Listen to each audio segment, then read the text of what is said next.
La presse pour informer l'opinion nationale de la situation que nous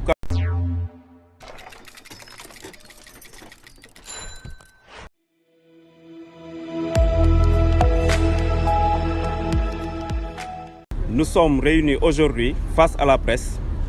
pour informer l'opinion nationale de la situation que nous, câbles distributeurs du Sénégal, vivons depuis des années dans notre pays. En effet, cette activité, légiférée par l'État dans le nouveau code de la presse, n'est pas réglée judicieusement par nos autorités judiciaires. On ne peut pas comprendre que des milliers d'entrepreneurs sénégalais se voient humiliés, traqués, traînés devant les tribunaux et des fois même emprisonnés. Nous jugeons qu'on doit faire l'objet d'un traitement digne de notre rang d'entrepreneur et de pourvoyeur d'emploi dans le pays. Nous appelons nos autorités à plus de flexibilité à notre égard, car on n'est ni des voleurs, ni des malfaiteurs, mais juste des acteurs facilitateurs de l'accès à l'information à des prix et un service défiant toute concurrence. Nous ne saurons terminer notre discours sans réaffirmer encore notre soutien aux câbles distributeurs, nos collègues câbles distributeurs de Mbour,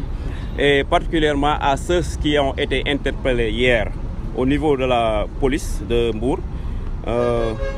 Modou Diagne, Mourtala Ndiaye, Ngala Gueye et Samba Gueye aussi. Il s'est passé que hier, on a eu la visite de la police avec des éléments des concurrents particulier des câbles distributeurs, en l'occurrence Canal Horizon, ils ont procédé donc ici à Mbour à un démantèlement des dispositifs de diffusion, de redistribution de chaînes de télévision par câble. Ils nous reprochent certainement, comme d'habitude,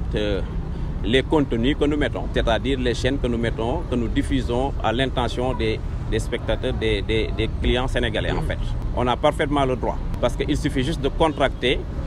des contrats, en tout cas des ententes avec les éditeurs de chaînes, pour pouvoir maintenant mettre ces chaînes. En fait, c'est une procédure récurrente de Canal Horizon, on a l'habitude de ça. Avant même que le nouveau code de la presse n'encadre ce métier, on a toujours subi donc, les assauts de ce concurrent qui juge peut-être qu'on ne devrait pas être dans le paysage médiatique de notre pays. Le travail continue. Peut-être que c'est à Mbour que ça a été paralysé hier, mais dans tout le Sénégal, vous savez qu'on est majoritaire dans la distribution de chaînes de télévision dans ce pays. Donc, le travail a été paralysé très vite, parce qu'on a pu donc, finir la chose au niveau du tribunal. Ceux que j'ai cités tout à l'heure sont là, et c'est des têtes même des GIE, c'est des présidents, c'est des responsables de Mbour. On va s'atteler très rapidement. Bien vrai qu'on a subi des dommages, il y a eu vraiment des attaques fortes, des câbles cassés, des dispositifs de distribution enlevés, tout ça qu'il va falloir remettre très rapidement. Depuis dem ba tey nga xam ne mboolem askanu Mbour amul kenn koo xam ne yaa ngi doon seetaan ci câble dem ba tey kenn koo xam ne mën naa la wax ne seetaan na ci Mbour amul. waaw te li waral ñàkk seetaan bi nag paasewul jafe-jafe bi nga xam ne moom la câble am partout ci Sénégal depuis des années. waaw jafe-jafe nag weesuwul muy canal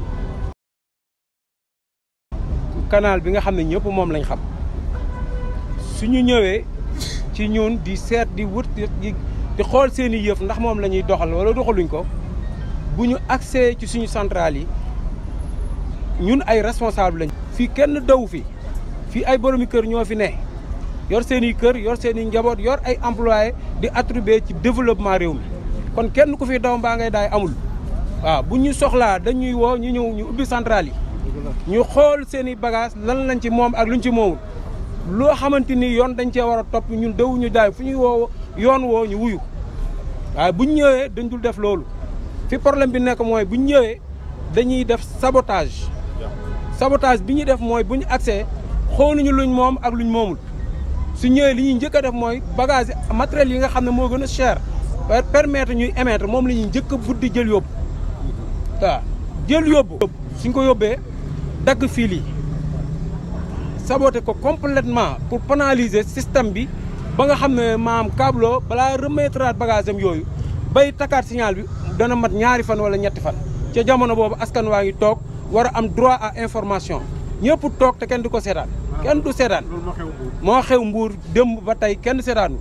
90% ci population bi câble la ñuy seetaan amuñu moyen jënd canal